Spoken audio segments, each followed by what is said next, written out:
અને મારો અવાજ ન્યૂઝ એક મારે તો એક પરિવારના ભાગે મારો અવાજ ન્યૂઝ રહ્યો છે, કેમ કે એ પણ ન્યૂઝના અંદર મારે કામ કરવાનું જે તે સમયના અંદર થયું છે. અત્યારે પણ જ્યારે પણ જરૂર પડે ત્યારે હું શૈલેષભાઈ મને જ્યારે યાદ કરતા હોય તો મારે જવાનું થતું હોય છે.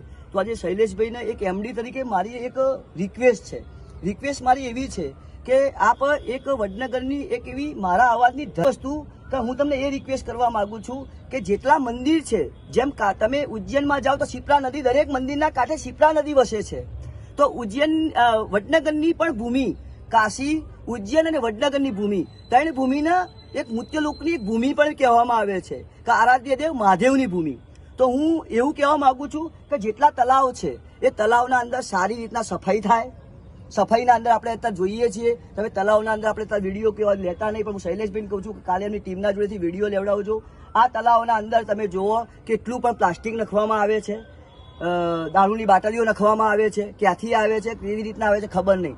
મરી ગયેલા ઢોર પણ આના અંદર નાખવામાં તલાવના અંદર આવે છે. આટલા બધા ઇતિહાસના અંદર જો અંજના માતા આ તલાવોના અંદર સાચવવા માટે પોતાના દીકરાના એક કીર્તિ સમાનના માટે મૂકી શકતા હોય, અને આપણે જો આ ગામના અને એ થઈ અને એની જાળવણી ના કરી શકીએ, હું નગરપાલિકાને પણ એક વિનંતી કરવા માંગુ છું મારા અવાજ ન્યૂઝના માધ્યમથી કે આપ આના ઉપર કડક કાયદો કંઈક બનાવો. મામલતદાર કચેરીને પણ કહું છું, અને ટુરિઝમ આની જે જાળવણી કરી છે ટુરિઝમને પણ કહું છું કે આના અંદર કોઈ પણ જાતનું પ્લાસ્ટિક નાખવામાં ના આવે, કોઈ પણ જાતનું દારૂની બાટલીઓ નાખવામાં ના આવે, કોઈ પણ જાતનો કચરો નાખવામાં ના આવે. એ વસ્તુ જોવાનું.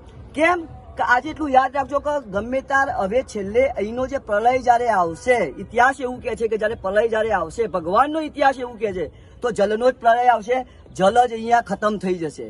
તો વિચાર કરો, આવડું મોટું તલાવ છે, આ તલાવને તમે સ્વસ્થ રાખશો તો ભવિષ્યમાં ફિલ્ટર લગાવીને પાણી પણ તમારા પીવાના માટેના અંદર આવી જશે. જો તમે અત્યારે આના અંદર ગંદકી અને પ્લાસ્ટિક ને બધું કરશો તો આવવાવાળી પેઢીને આ પાણીનો લાભ શૈલેષભાઈ નહીં મળે. તો આપ એટલી અરજ છે તમારા જોડે.